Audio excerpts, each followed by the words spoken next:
Olá, tudo bem com você? Eu espero que sim. Bem-vindo ao programa Conversando sobre Dependências e Outros Temas, episódio 63. E hoje, dando continuidade ao tema da semana passada, que foi ambivalência, nós iremos falar sobre as estratégias para se lidar com a ambivalência. Então, nos acompanhe até o final do programa para você conhecer essas estratégias e poder aplicá-las no seu dia a dia. Peço, como sempre, para que, caso não tenha assinado ainda o canal, que assine e que acione o sininho para ser lembrado de novos programas. Também conto com a tua ajuda na divulgação. Então, peço para que você encaminhe os vídeos para pessoas que tenham interesse nesse tipo de tema, tá bom? Muito obrigado por sua companhia e vamos ao programa de hoje.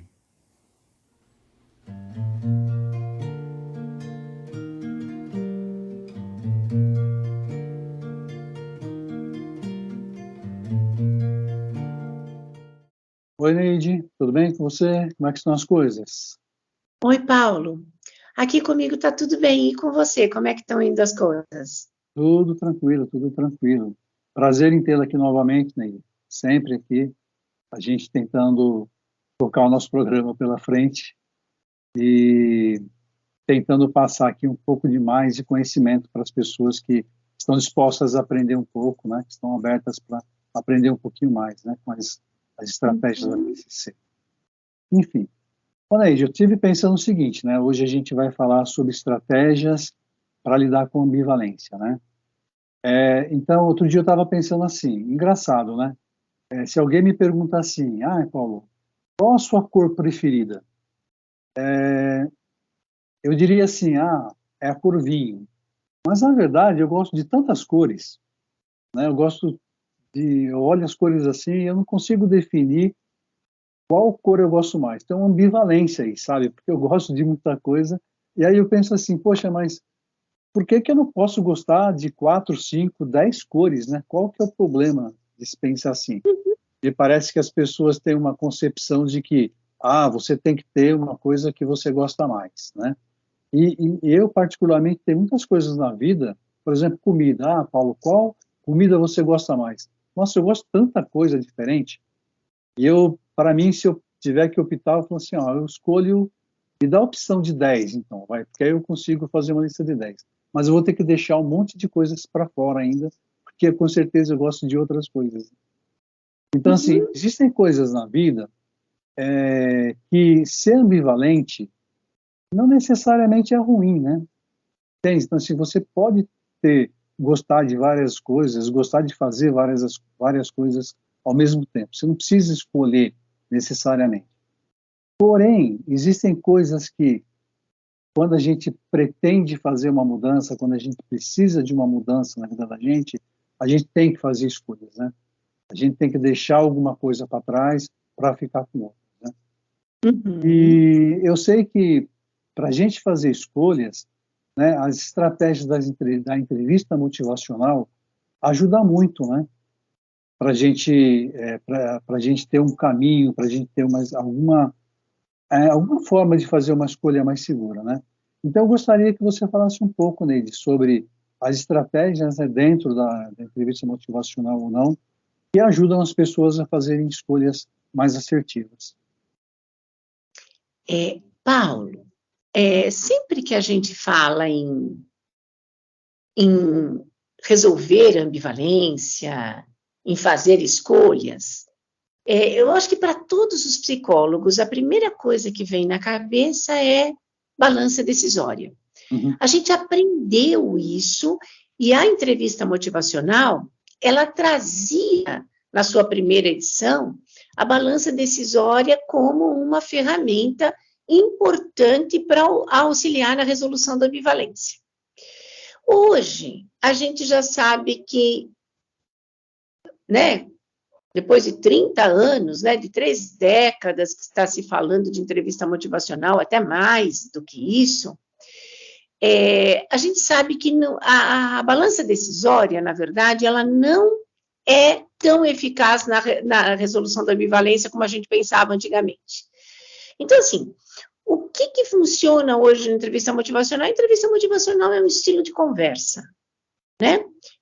O espírito da entrevista motivacional está baseado, basicamente, em 4 pilares, que são a parceria, a compaixão, a evocação e a aceitação. Uhum. Desculpem, é porque agora, na hora que vai pensar para falar, de repente me sobe alguma coisa.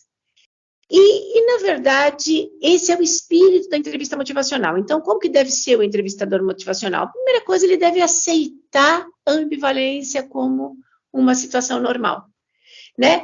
Nós não devemos querer que o nosso paciente resolva a ambivalência, né? Eu acho que quando a gente começa a ter esse espírito endireitador, quer dizer, parece que o paciente vem no nosso consultório e ele não sabe se ele continua usando ou se ele deixa de usar a substância.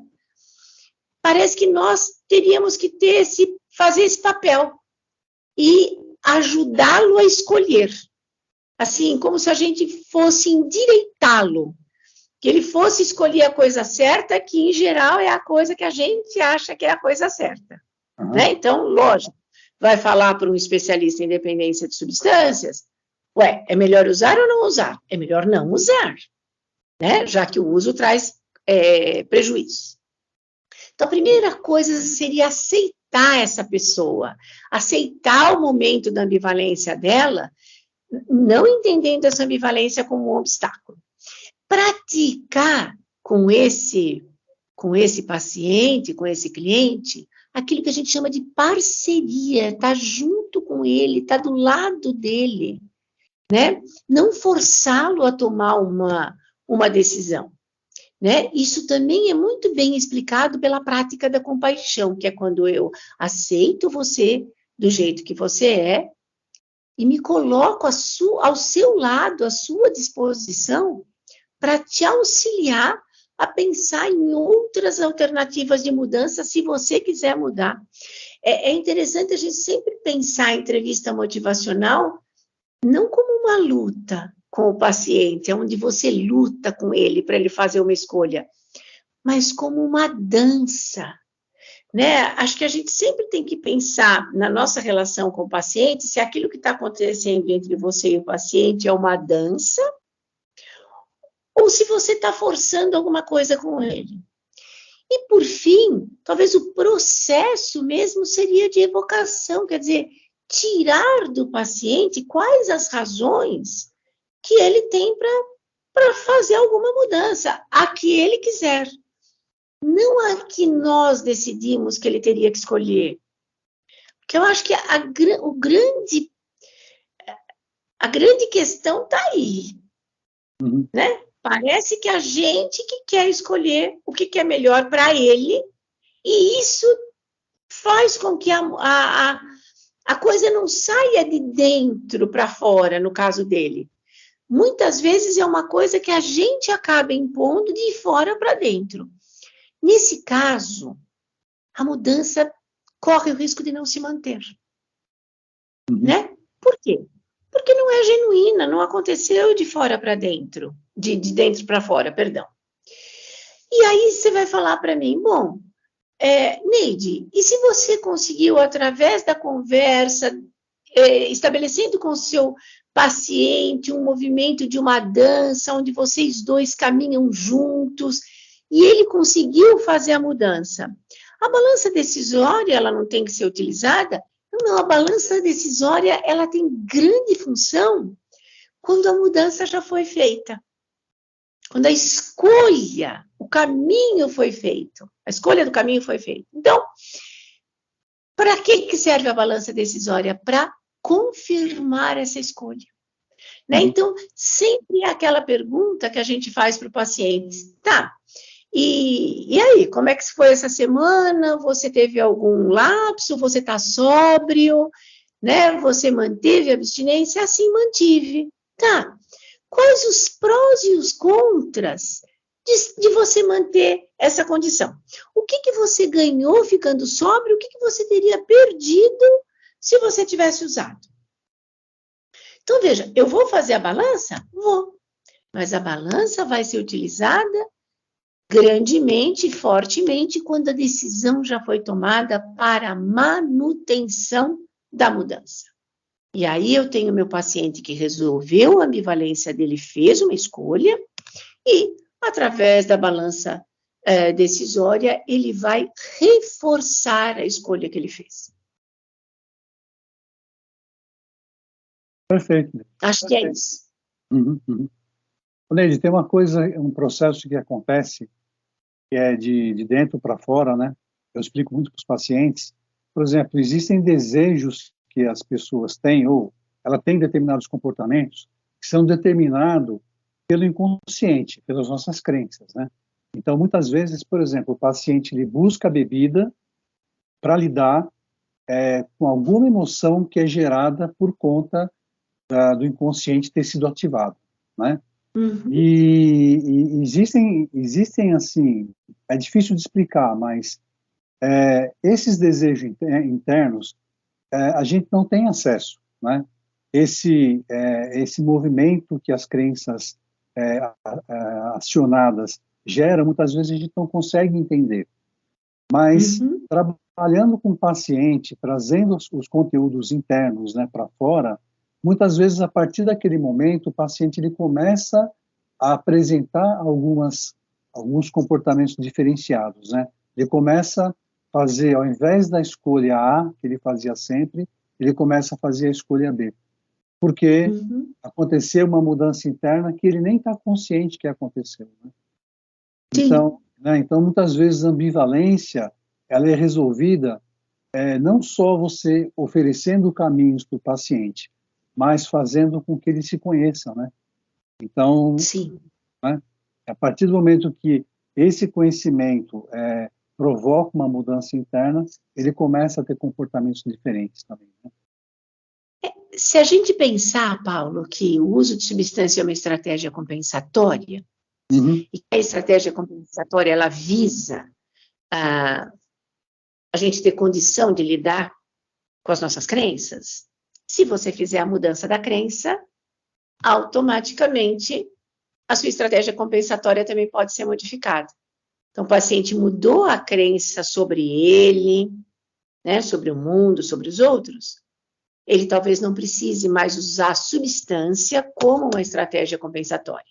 Então, veja, aí também você ajuda seu paciente a resolver a ambivalência, a fazer uma mudança a partir do autoconhecimento. Exatamente. Esse é o ponto. Uma vez que a pessoa ela se conhece, ela provoca uma mudança interna nela, as estratégias compensatórias deixam de fazer sentido, né? Sim. E aí ela consegue fazer escolhas diferentes. Muito bom, Neide. Obrigado, viu, por sua companhia, né? Espero que a audiência tenha gostado do programa. E na semana que vem estaremos aqui com um novo assunto. Boa semana, Neide. Obrigada, Paulo. Um grande abraço para você. Boa semana também. Tchau, tchau. Tchau, tchau.